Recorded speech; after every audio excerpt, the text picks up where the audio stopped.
msikilizaji kwa kuwa pamoja nami wakati huu mwafaka kabisa.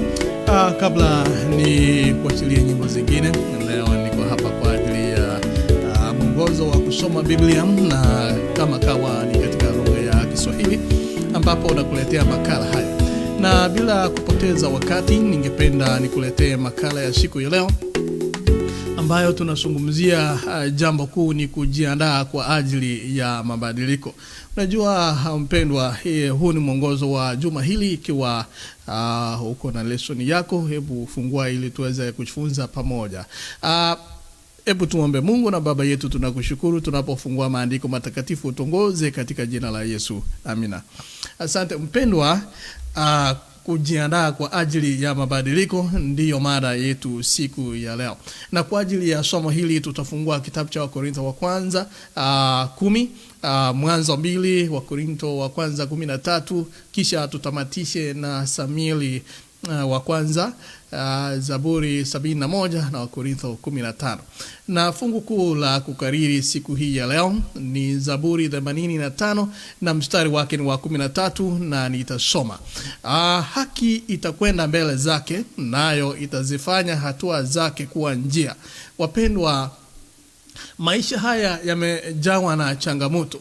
Mambo hubadilika wakati wote. Kitu pekee kisichobadilika ni uhalisia wa badiliko lenyewe. And the only thing that does not change, it is change itself. Kwa hivyo, kwa kweli badiliko mpendwa ni sehemu ya uwepo wetu hasa tukizungumzia hata sheria mpendwa za vizikia zinaonekana kufundisha kwamba badiliko huwa linakuwepo wakati ama katika mfumo wa msingi kabisa wa ukweli. Kwa hivyo mara kwa mara tunapozungumzia, unapoishi katika maisha haya, mabadiliko huja bila kutegemewa, na tunaweza kuwa tukiendelea katika ratiba ya kawaida, wakati ambapo mpendwa ghafla papo hapo kitu ama kila kitu kinabadilika na unakutwa hujajiandaa kabisa kwa ajili ya hilo badiliko.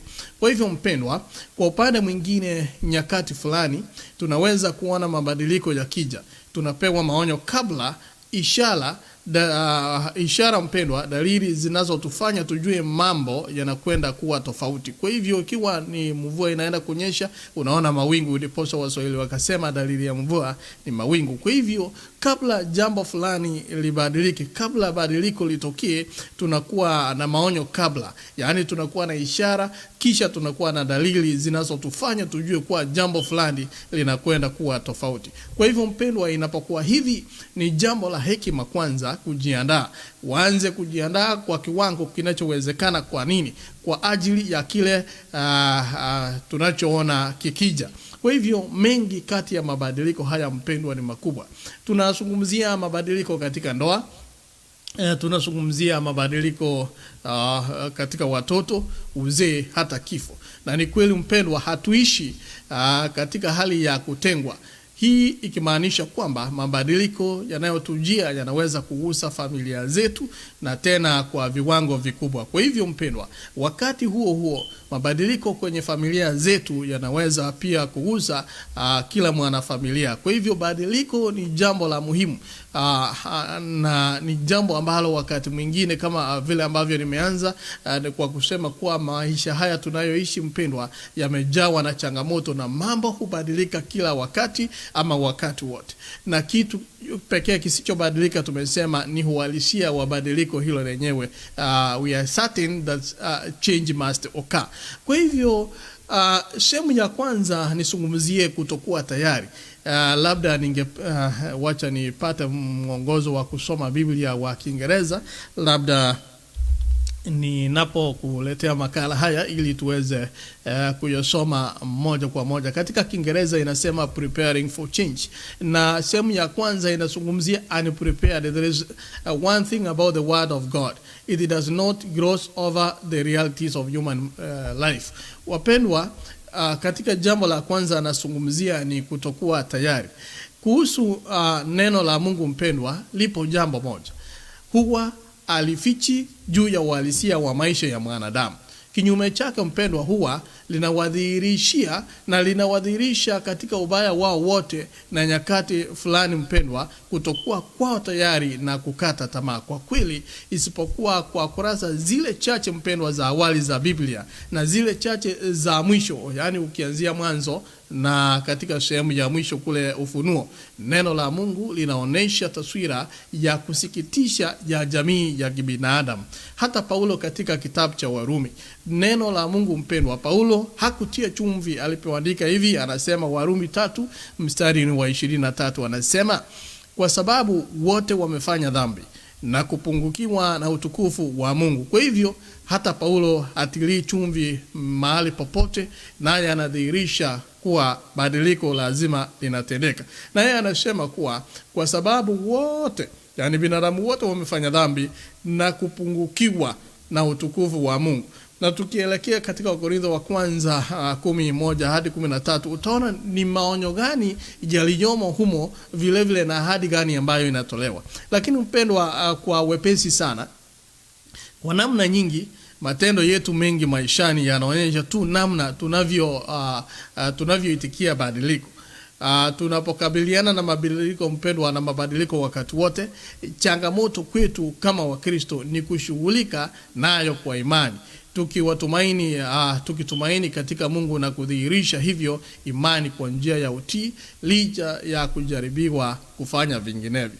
Lakini mpendwa, kuna kitabu hapa kinaitwa Education, kimeandikwa na Dana White katika ukurasa 57. Inasema the greatest want of the world is the want of men. Yani hitaji kuu la ulimwengu mpendwa ni hitaji la watu ambao hawatanunuliwa wala kuuzwa, watu ambao ndani kabisa ya nia zao ni wakweli na waaminifu, watu wasioogopa kuiita dhambi kwa jina lake halali, watu ambao dhamiri zao ni aminifu katika wajibu kama ilivyo shindano ya dira na ncha ya kaskazini, watu watakaosimama kwa ajili ya haki japo mbingu zianguke. Hicho ni kitabu kinaitwa Education, page 57, inasema hivyo.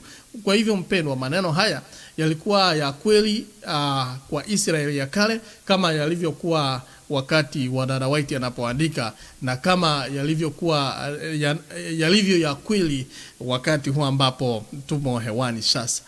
Kwa hivyo wapendwa wale mnanitazama, Mumanyi Victor, asante sana, nasema amina.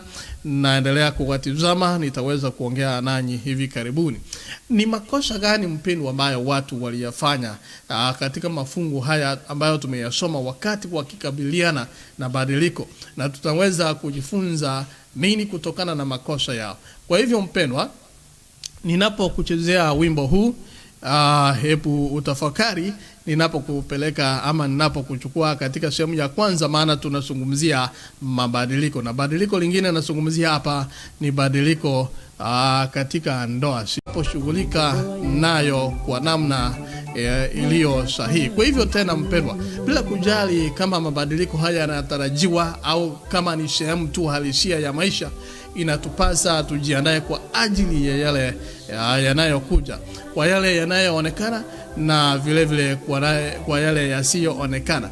Katika sehemu ya pili siku ya leo nazungumzia kwa hivyo kujiandaa kwa ajili ya ndoa. Ni wimbo ambao unatuweke hewani, na tumezungumzia mabadiliko. Kujiandaa kwa ajili ya ndoa, hili ni jambo ambalo wengi wamelizungumzia na singependa kulizungumzia sana, lakini kwa ajili ya mwongozo wetu wa kusoma Biblia siku ya leo ni usungumzie mojawapo kati ya mabadiliko makubwa sana ambayo mtu hukabiliana nayo ni pale anapooa au kuolewa samani. Kwa kweli sio kila mtu anayeoa ama si kila mtu anayeolewa. Hata hivyo mpendwa, Yesu kielelezo chetu kikuu kamwe hakuoa. Hata watu wengine wengi katika Biblia jinsi tunavyojua nao hawakuoa. Tubarikiwe na wimbo huu. Na hata Yesu hakuoa, na hata watu wengi katika Biblia haijamaanisha ama hatujaonyeshwa kama wameoa. Kwa hivyo hata hivyo mpendwa, watu wengi huoa na kuolewa, na kwa hivyo Biblia haipo kimya kuhusu ndoa. Na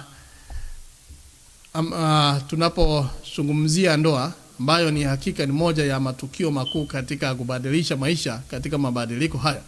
Mpendwa, mpangilio wa kwanza wa kijamii uliowahi kutajwa kwenye Biblia ni ndoa. Na kwa Mungu mpendwa, ndoa ni ya muhimu sana, kiasi kwamba maneno hayo mpendwa aliyomwambia Adamu na Hawa pale Edeni juu ya ndoa yanaonekana kwenye sehemu zingine 3 kwenye maandiko. Na nilipoanza mwongozo nilikwambia tutasoma kitabu cha Mwanzo 2 mstari wa 24, na utazame vile vile katika kitabu cha Mathayo 19 mstari wa 5, Marko 17, hata utamatishe na Waefeso 5 mstari wa 31. Mpendwa, mafungu haya yanatuambia kuwa mara mtu anapooa au kuolewa, uhusiano wa muhimu zaidi maishani mwao yapasa yawe kati yao na kama wanandoa, hata kuliko kati yao na wazazi wao. Kati yao wawili kama wanandoa, hata kuliko kati yao na wazazi wao. Kati ya sababu ndoa kati ya mwanamume na mwanamke ni ya muhimu mpendwa, hivyo kwa Mungu ni kwamba inaonesha mfano wa uhusiano uliopo kati ya mwana wake Yesu na kanisa, yaani bibi harusi wake. Hicho ni kitabu cha Waefeso 5 mstari wa 32. Na kabla nisome ujumbe wako mpendwa, nina muda mfupi hapa. Mtu anapojenga nyumba anahitaji kutulia na kufikiria juu ya gharama.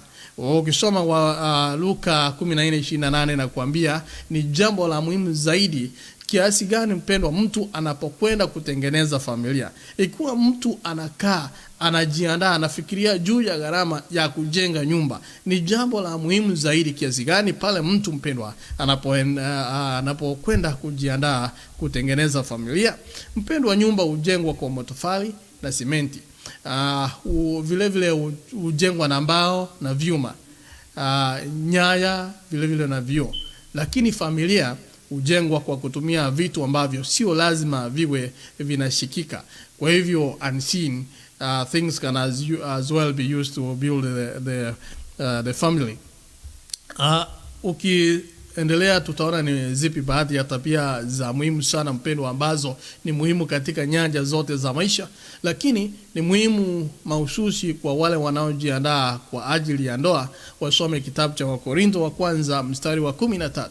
Na maandalizi kwa ajili ya ndoa mpendwa ni lazima yaanze nasi binafsi, tena mmoja mmoja. Hakuna mtu ambaye atakaye kuandaa kwa ajili ya ndoa, utajiandaa wewe mwenyewe. Na mabadiliko haya lazima maandalizi yaanze nawe binafsi, tena mmoja kwa mmoja. Kwa hivyo kuna jambo hapa nataka kusisitiza. Usije ukaona jinsi ambavyo ndoa ya mtu fulani ilivyo, kisha unajitahidi sana kufanana na fulani, jinsi ambavyo amejenga, ama vile ambavyo analinda mke wake, vile anatunza bwana wake, mahusiano kama haya. Kwa hivyo mpendo, wakati huo inakupasa uwe makini kumwangalia mwenzi wako ajaye, ili kubaini kama yeye mwanamume au mwanamke atakuwa mkamilishaji wako mzuri. Je, yeye ni mchapakazi? Ukiona Matendo 24 mstari wa 20, ni mtu wa hasira. Katika Methali 22 mstari wa 4, huyo anayemuoa ni mtu mchapakazi, ni mtu wa hasira. Na tupo pamoja kiimani. Niliona kuna swali lilikuwa linaulizwa hapa kuwa mmoja ana imani tofauti na mwingine ana imani tofauti. Je, mambo kama hayo yanakuwa namna gani? Kwa hivyo wapendwa, familia yangu na marafiki zangu wanajisikiaje juu ya mwenzi wangu ajaye? Hayo ni mambo utatazama. Je, na mambo haya ninayozungumza moja kwa moja kutoka maandiko matakatifu. Ndiposa nataja mafungu wa Korintho wa pili 6:14-15. Familia yangu na marafiki zangu katika Mithali 11 mstari wa 14. Na je, nimemweka msingi wangu katika imani au katika hisia pekee? Mtu anasema anajihisi vile ambavyo anajisikia. Haya basi, majibu kwa ajili ya maswali haya yanaweza kumaanisha mstakabali wa furaha au maisha ya huzuni katika maisha yako. Fikiria ndoa mpendwa zilizo vizuri. ni kanuni gani unazozikuta hapo ambazo zingeweza pia kutumiwa kwenye mahusiano mengine kati ya mtu na mtu, si ndoa tu, lakini kati ya mtu na mtu, kwa sababu ya social beings. Na jambo la tatu kabla nitamatishe ni kujiandaa kwa ajili ya kulea. Yapo mambo machache tu yanayoweza kubadilisha maisha yetu mpendwa kuliko kuzaliwa kwa mtoto. Katika familia hakuna kitakachobaki namna hiyo tena. Yaani mpendwa, tunasoma Psalms chapter 127 verse 4 and verse 5 inasema, kama mishale mkononi mwa shujaa ndivyo walivyo wana wa ujanani. Heri mtu yule aliyelijaza podo lake hivyo. Kwa hivyo mpendwa, wakati huo huo watoto huwa hawawasili wakiwa na mwongozo kwa ajili ya mwenye mtoto anaowaeleze ama unaowaelezea wazazi wake yote yanayohitajika kufanya katika kuhudumia ama namna ya kupata ufumbuzi na matatizo yoyote yatakayoweza kutokea.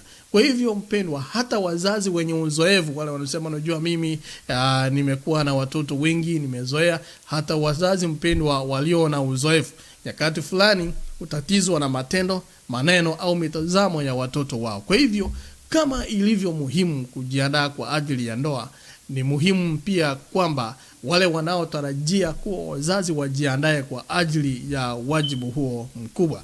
Kwa hivyo mpendwa, bila kujiamini namna gani visa vya pekee kuhusu kuzaliwa kwa watoto, ni kanuni gani ambazo wale wanaojiandaa kuwa na watoto wanaweza kuzichukua kutokana na matukio mengi, wajibu na fursa ambayo wazazi huo waliokuwa nao ni kubwa kiasi cha ajabu. Na watoto mpendwa, wangekuwa wazazi wa manabii na viongozi katika Israeli, mmoja wa watoto wao angekuwa mtangulizi wa Masihi aliyeahidiwa, na mmoja wa wale watoto wangekuwa ni Kristo. Kwa hivyo mpendwa, jambo ninalozungumzia hapa ni kwamba hata kama watoto wetu hawakusudiwa kuwa manabii wa kibibilia, sharti wazazi wajiandae kwa ajili ya badiliko hili kubwa maishani mwao. Maana unasoma hata kabla ya kuzaliwa kwa mtoto mpendwa, maandalizi sharti yaanze ambayo yatamwezesha kupambana na mafanikio dhidi ya uovu ambao unakuja. Kitabu kingine kinaitwa Adventist Home, ukurasa 256 inasema, ikiwa kabla ya kuzaliwa kwa mtoto wake mama atakuwa katika hali ya kuendekeza nafsi, kama atakuwa mbinafsi, asije na subira na mwenye kushurutisha, mienendo hii itakisiwa kwenye tabia ya mtoto huyo. Na namna hiyo mpendwa, watoto wengi wamepokea kama haki ya uzaliwa mielekeo ya uovu ambayo yumkini. Kwa hivyo jambo nazungumzia hapa kabla nitamatishe mpendwa, iwe kwamba ni watoto walio katika uangalizi wetu au ikiwa tunao wajibu kwa watu wengine, ni mambo gani tunayoweza kuyafanya ili kutimiza majukumu hayo kwa namna iliyo ya kitaua kadri inavyowezekana. Kwa hivyo mabadiliko ni jambo la muhimu na lazima tujiandae. Na jambo jingine ambalo labda ni nadra sana kulifikiria ni kujiandaa kwa ajili ya uzee. Katika mwongozo wako wa Kiingereza wa kusoma Biblia, hiyo ni sehemu ya Jumatano inasema preparing for old age, the days of our lives are 70. Nasoma kitabu cha Zaburi 90 mstari wa 10 inasema siku za miaka yetu ni miaka 70. Na ikiwa tuna nguvu miaka 80, na kiburi chake ni taabu na ubatili, maana chapita upesi tukatokomea mara. Psalms chapter 90 verse 10. Kwa hivyo mpendwa, hapa maneno haya kutoka kwa Musa yanatukumbusha juu ya namna ya muda unavyopita bila huruma. Miaka inavyokuja na kupita mpendwa, tunaanza kuona na kujisikia na kuyasikia mabadiliko milini mwetu. Nywele zetu zinaoka kuwa movie au kunyonyoka. Kasi yetu inaanza kupungua na maumivu yanakuwa sehemu ya wenzi wetu wa kila siku. Kwa hivyo mpendwa, kama tumeona na kuwa na watoto wetu wanaweza kupata watoto wao, na ndipo tunaweza kufurahia wajukuu wetu. Msimu uliopita wa maisha unakuwa umetusaidia mpendo kujiandaa kwa ajili ya huu msimu wa mwisho. Na unaposoma katika kitabu cha Zaburi 71, ni zaburi ya mtu mwenye umri mkubwa anayepitia changamoto zinazokuja pamoja na maisha. Lakini anafurahi kwa nini? Kwa sababu wakati wote huyu mwanamume au huyu mwanamke amekuwa akimtumainia Mungu. Namna ya kuzeeka kwa ubora zaidi ni kwa kuweka tumaini letu katika yeye wakati tukiwa bado vijana. Kwa hivyo mpendwa, kwa maneno ya jumla, mwandishi wa kitabu hiki cha Zaburi anaeleza mafundisho matatu ya muhimu ambayo amejifunza alipokuwa akielekea kwenye msimu huu wa maisha yake. Nazungumzia preparing for old age, yani mabadiliko katika uzee. Mpendwa anasema, naanza mstari wa 17, nirudi mstari wa kwanza, Zaburi ya 51. Anasema, jenga ujuzi binafsi wa Mungu ulio na kina. Yaani kutokea ujana wake, mstari wa 17. Mungu alikuwa kimbilio lake lililo imara. Nimeruka mstari wa kwanza hapa, mstari wa 7. Na mwokozi wake, mstari wa 2. Mungu ni mwamba na ngome, mstari wa 3. Mungu ni tumaini na ujasiri wake, mstari wa 5. Ananena juu ya matendo makuu mpendwa ya Mungu, ukiona mstari wa 16 na mstari wa 17 katika Zaburi ya 71. Na nguvu na uwezo wake ni mstari wa 18. Kwa hivyo na mambo yote makuu ambayo ameyatenda ukienda mstari wa 19. Na hatimaye anapaaza sauti, anasema mstari huu wa 19, Mungu, ni nani aliye kama wewe? Kwa hivyo mpendwa, mazungumzo yale ya kila siku na Mungu, tunapojifunza neno lake na tunapotulia kutafakari yale yote ambayo ametutendea, yatafanya uzoefu wetu katika yeye kuwa na kina zaidi. Kwa hivyo mpendwa, mwongozo huu tunasoma kuwa jenga mazoea mazuri, lishe nzuri, mazoezi, maji, mwanga wa jua, pumziko na kadhalika, vitatusaidia kufurahia maisha marefu na yaliyo bora zaidi. Najua wakati mwingine katika lugha ya Kiswahili inaenda haraka sana hata unipati, lakini inasema kwa lugha ya Kiingereza develop good habits. Inasema good nutrition, exercise, water, sunshine, rest, etc. will help us enjoy live longer and better. Hayo ndiyo tunazungumzia hapa. Kwa hivyo mpendwa, tuweze kuwa na uzoefu huu ili tuweze kuishi maisha bora.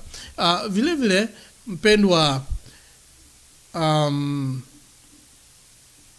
kuna angalia kwa makini zaidi namna mtunga Zaburi anavyozungumzia tabia ya kutumaini. Katika mstari wa 3 tulisema anasema sifa, mstari wa 6 na mstari wa 14 anazungumzia matumaini. Jenga shauku kwa ajili ya utume wa Mungu. Huyu mtu mpendwa kwenye Zaburi hakuwa akiangalia mbele kwenye kipindi cha kutokuwa na kazi au wakati wa uzeni. Hata katika kustaafu kwake alitaka aendelee kumsifu Mungu. Kwa hivyo mpendwa, na anatamatisha mstari wa 15 hadi 18 akisema na kuwaambia wengine kuhusu Mungu. Kwa hivyo asante sana ndugu Bosire kutoka New Jersey, Wilfred, Sani Eric, Mage Robert, Kennedy Emeka, Frank Nkwenyo Rito, asante sana, na Judith Kerubo, naamini tuko pamoja mpendwa. Kwa hivyo kwa wale walio uzeeni, ni zipi baadhi ya faida za kuwa mzee? Ni kitu gani unachojua sasa ambacho hukukijua ulipokuwa kijana zaidi, ambapo sasa unaweza kueleza wale walio vijana? Hayo ni mambo ambayo tutakuwa tukiyafikiria. Nataka nitamatishe kwa jambo ambalo wanasema kujiandaa kwa ajili ya mauti. Kujiandaa kwa ajili ya mauti, ambalo ni jambo tunaogopa sana na ni jambo ambalo limetukumba katika jamii, lakini lazima tulizungumzie.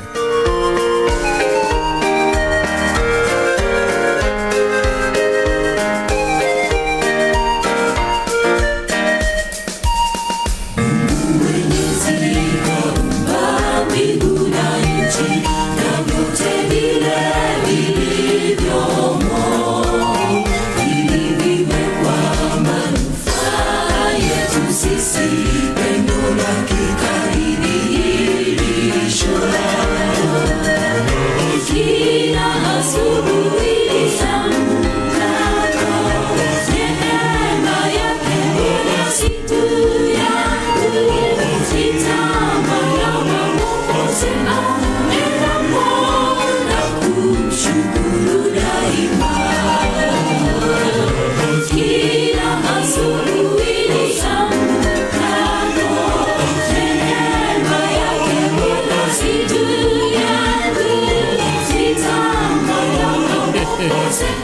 Naam, wale wanaoniandikia ujumbe mfupi hapa, asante sana. Wanasema umebarikiwa katika mwongozo huu wa kusoma Biblia siku ya leo, na mimi namshukuru Mungu kwa ajili ya fadhili na wema wake. Na sehemu ya mwisho tunazungumzia mabadiliko, na hii sehemu ya mwisho tunazungumzia kujiandaa kwa ajili ya mauti. Haya basi, katika jambo hili nataka kusimamisha wimbo kidogo, ndiposa tutaweza kuendelea pamoja nawe mpendwa. Isipokuwa pale ambapo tutakuwa hai wakati wa kuja kwa Yesu mara ya pili kwa Kristo mpendwa. Nataka nirudie tena niseme kuwa isipokuwa pale ambapo tutakuwa hai wakati wa kuja kwa mara ya pili kwa Kristo, badiliko moja ambalo sote tunaweza kulitarajia ni badiliko kubwa kuliko yote, kutoka uzimani hadi mautini. Pamoja mpendwa na ndoa na kuzaliwa, ni badiliko gani lililo na mguso mkubwa kwa familia kuliko kifo cha mwanafamilia wa karibu sana? Mpendwa, tunaposoma Wakorintho wa kwanza 15 mstari wa 24 hadi 26, mafungu haya yanatufundisha nini kuhusu kifo? Na kwa kweli mara nyingi mauti huja bila kutarajiwa, na tena kwa namna inayosikitisha. Ni mwanaume au mwanamke, hata watoto wangapi ambao waliamuka asubuhi fulani tu, na kabla ya jua kutua wakajikuta wakifumbua macho yao, sio kwa sababu wanakwenda kulala, bali wanakufa. Au waliamuka asubuhi moja mpendwa, na kabla jua halijatua wakawa wamefiwa na mwanafamilia. Kwa hivyo mpendwa, zaidi ya kuhakikisha umeunganika kwa imani na Bwana na kufunikwa na kwa haki yake kila muda unaopita, kwa labda tutazame Warumi 3:22 itakueleza zaidi.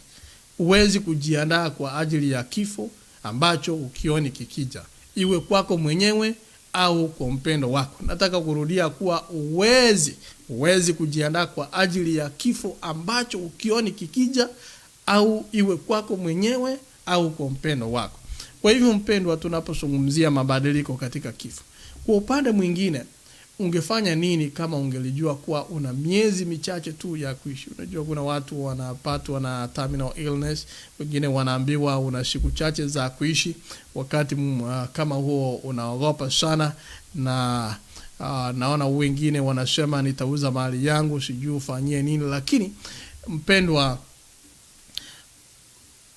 hatuwezi kujua kwa hakika lini mauti itatuchukua, lakini tunaweza kujua kwa hakika tutakapokuwa tumekaribia mwisho wa maisha yetu. Kwa hiyo mpendwa, ni jambo la muhimu kiasi gani kujiandaa wenyewe na familia zetu kwa ajili ya hicho tusicho kizuia ama tusichokijua. Unaposoma Wafalme wa kwanza 2 mstari wa kwanza hadi wa 4, nasema preparing for death, na the book of 1 Kings chapter 2 verses 1 to 4, some of the last words David spoke to his son Solomon. Kuna mambo fulani ni mafundisho gani tunayoweza kuyachukua hapa kutokana na hili kuhusu kujiandaa kwa ajili ya kifo kwetu sisi binafsi na kwa ajili ya wale wana familia. Asante sana Duke Omari, hakika hatujui ni lini. Kwa hivyo mpendwa, kwa muonekano wa haraka mtu angeweza kusema hiyo inashangaza. Daudi aliyemuua Uria mpendwa, baada ya kumpa mimba mkewe Uria katika uhusiano wa kizinzi, ukitazama Samueli wa pili 11, anamwambia mwanawe Suleimani atembee katika njia ya Bwana. Yani unajua ni jambo la katika Kiingereza, wacha nisungumzie katika lugha ya Kiingereza, inasema that's rich David who murdered Uriah after impregnating his wife in an adulterous affair. So he tells his son to walk in the way of the Lord. Mtu ambaye ameua bwana mwingine, amempachika mimba katika mahusiano ya kizinzi, anaambia mwanawe atembee katika njia ya Bwana. Mpendo, lakini kwa upande mwingine pengine ni hakika kwa sababu ya dhambi yake na matokeo yake ya kutisha, labda yaliyomfuata na yamemfuata, labda ndiyo maana maneno haya ya Daudi yalikuwa na nguvu hivyo. Bila shaka kwa namna yake yeye mwenyewe alikuwa akijaribu kumuonya mwanawe akae mbali na upumbavu uliomsababishia huzuni nyingi kiasi hicho. Kwa hivyo mpendwa, hapa Daudi alijifunza kwa namna iliyo ngumu kabisa, mafundisho magumu yaliyohusu gharama ya dhambi, na bila shaka alikuwa ametarajia kumuokoa mtoto wake kutoka kwenye huzuni ambayo yeye mwenyewe alikuwa amepitia. Kwa hivyo mpendwa, wakati mwingi unajiandaje kwa ajili ya kifo? Kwa hivyo hayo ni mabadiliko. Kwa hivyo nataka nitamatishe nikisema, kama tumesoma kisa cha wana wa Israeli ya kale kule jangwani, tunaweza kuona msururu wa makosa baada ya makosa ulioonekana kwenye taswira ya mabadiliko makuu.